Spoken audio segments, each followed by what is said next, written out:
Alright, hi, today is Saturday, December 25th, 2021. It's 10:23 a.m. and it is Christmas. I'm pretty sure it's actually rainy today, but I didn't check outside yet. Yeah, it's rainy.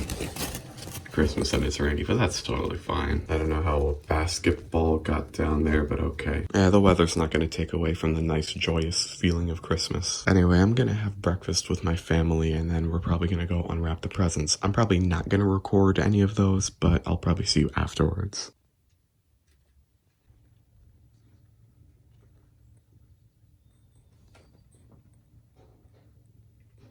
Alright, it's 11:44, so we finished the Christmas breakfast and finished opening the presents and stuff, and I will show you something in a second. So this is the last vlog here. It's probably gonna feel a little bit weird, like, not vlogging after this, because I'm pretty much used to it at this point. It was the same thing last year. These 10 days honestly went by tremendously quickly, like, way quicker than last year. Like, I can't even believe it's Christmas right now, but hey, it's Christmas right now, and I'll show you my gift. I got this thing, and basically this thing is just like a wheel and pedals for a car. But you can use this thing for any driving game, either on the Xbox or on the PC. So I'm primarily going to be using this for BeamNG Drive. But basically, like, you can just control the cars in the game, but like with a steering wheel and with pedals. I also ordered a shifter, and the shifter should be coming after Christmas actually, but I mean, I got the main thing now, so I can't drive a manual, but I can drive like automatics with this. So this is definitely not going to be like a full-on review or setup video or anything. I'm literally just going to set this thing up, and then like I'll show you how it's like to use. So with the magic of editing, this thing is going to be set up already. All right, I think I got it connected, so let's see. So you see you actually have a controller here, which does the controller work? Nah, the controller doesn't want to work, but I think like the actual car does, yeah. See, the wheel turns. I don't know why the controller doesn't though. Oh, the keybinds are weird. I'll fix that. Let's see, we'll actually follow traffic laws and stop at this light.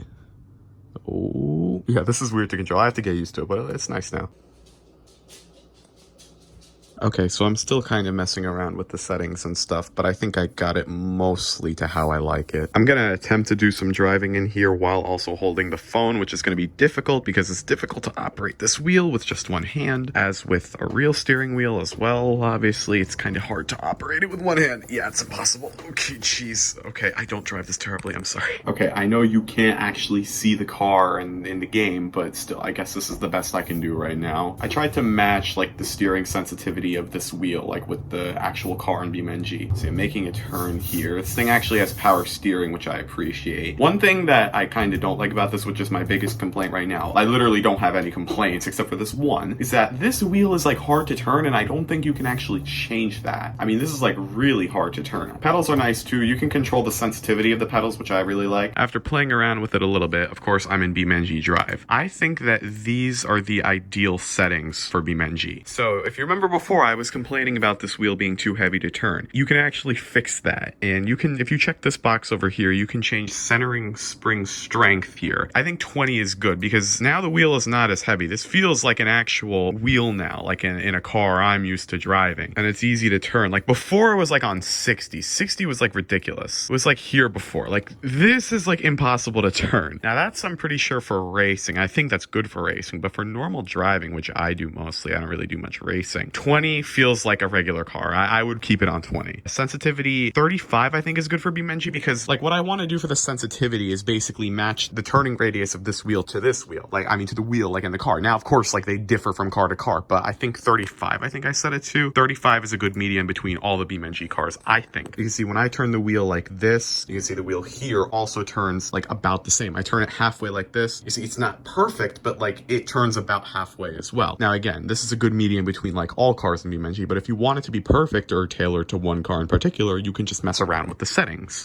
With the pedals, I didn't mess around with the clutch because again, I don't have the shifter. So I mean, I'll mess around with the clutch like once I actually get the shifter. Now the brakes, I feel like, I mean, this brake pedal feels like an actual brake pedal, except I put the sensitivity to literally 0 because in BeamNG, like when you press the brakes, it barely does anything. So I literally have to keep it on 0 sensitivity. When you keep it on 0 in BeamNG, the car actually stops, like still not even as well as a real car would, but still good enough. And accelerator, yeah, I literally have this, literally have it on 100. 100 is good because 100, like, I can actually press it down and it's not going to go flying. Through a bunch of trial and error, I figured out all this stuff. And yes, I know this is basically turning into a review of this. I know this is supposed to be a Christmas vlog, but that's just what I want to say about this wheel. Not a review, but like literally now that I found all of these ideal settings, I literally don't have a single complaint about this thing. Okay, little bit of an update. I was using the wheel a little bit longer and I noticed that the power steering had some issues for some reason. Like when I changed the setting and then went back to BeamNG, like the power steering just completely stopped and I would have to like relaunch the game. Not sure what was going on. Maybe that was like a 1-2 time error. Hopefully it won't happen again. But again, other than that, this is a really nice wheel. Oh yeah, by the way, I didn't peel off this plastic yet, so let's do that on video. Yes, very satisfying. This is literally just the logo. This is not a horn or anything. I just set my keybind for the horn to X. Anyway, this is outside right now. There's sort of a sunset, but not really. Obviously, if there even is, you can't really tell because of the clouds, but I mean, I can still see some light-colored clouds over there. I'm gonna have dinner in like an hour, so I'm probably just gonna chill. Probably just gonna like be on my phone in bed or something. I don't know.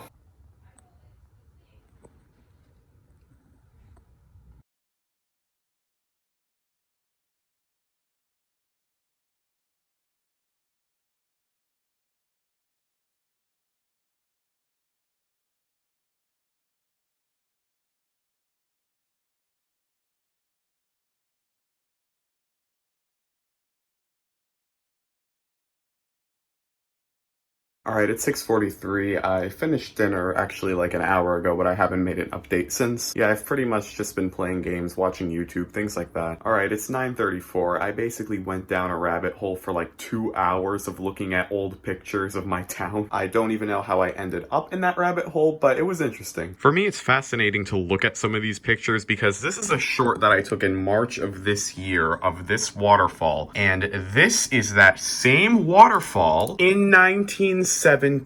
And this is an aerial view of my school in the 1930s, and I think this is really interesting to compare. Like, first off, the lakes were freaking massive, and you can see the school actually looked a lot more symmetrical back then, probably because this is like the original building, like with no additions to it. Like, you can see there were these two hallways back here, like these don't exist now. Looking deeper into that photo, I realized that those hallways actually do exist now, but it was hard to tell because they added so many new additions to the school that I didn't recognize them at first. But now I know what those hallways are. But like there are plenty more additions that come out like the back here, and then house 4 is like a new building. It's completely in this area here. Like, it's interesting to compare these things. And this is a picture of the school in 1975, and you can see, I mean, the school looks pretty similar to what it is now, but I mean, the top of the library looked way cooler. I mean, look at this design over here. I mean, the overall main canopy of the school looks exactly the same. I mean, this is a picture I took in June of this year, and I mean, like, look at that. The clock tower especially, the literal same. This part of the school is like interesting here because I mean, this part of the school exists, but it does not look like this. Like these windows, like I do not know what the heck these windows are. I mean, they definitely renovated it. And there was no house 4, of course. I mean, house 4 was built in like the 2000s. I mean, this picture was taken in 1975. So I mean, now there's like the bridge, the house 4 bridge comes off over here. I don't know if I'm misinterpreting this here, but I think these are tennis courts on the roof. Now, this hallway exists now. This is the 2200s hallway, but like, are these tennis courts up here? I mean, we have tennis courts now, but they're outside house 4, and obviously house 4 didn't exist in the 70s. But this right here is right outside the gym, and there's a stairwell here, so maybe you could have taken the stairwells up to the 3rd floor, which led to a rooftop tennis court. So I took you down the rabbit hole as well now. Anyway, that's gonna be the end of this vlog. I know this got way off track, because this is what happens when I just have a day off and nothing to do. Like, I go down these rabbit holes, weird stuff starts happening, etc. So that's gonna be the end of this vlog. Thank you for watching. Merry Christmas, and I'll see you in whatever video comes next.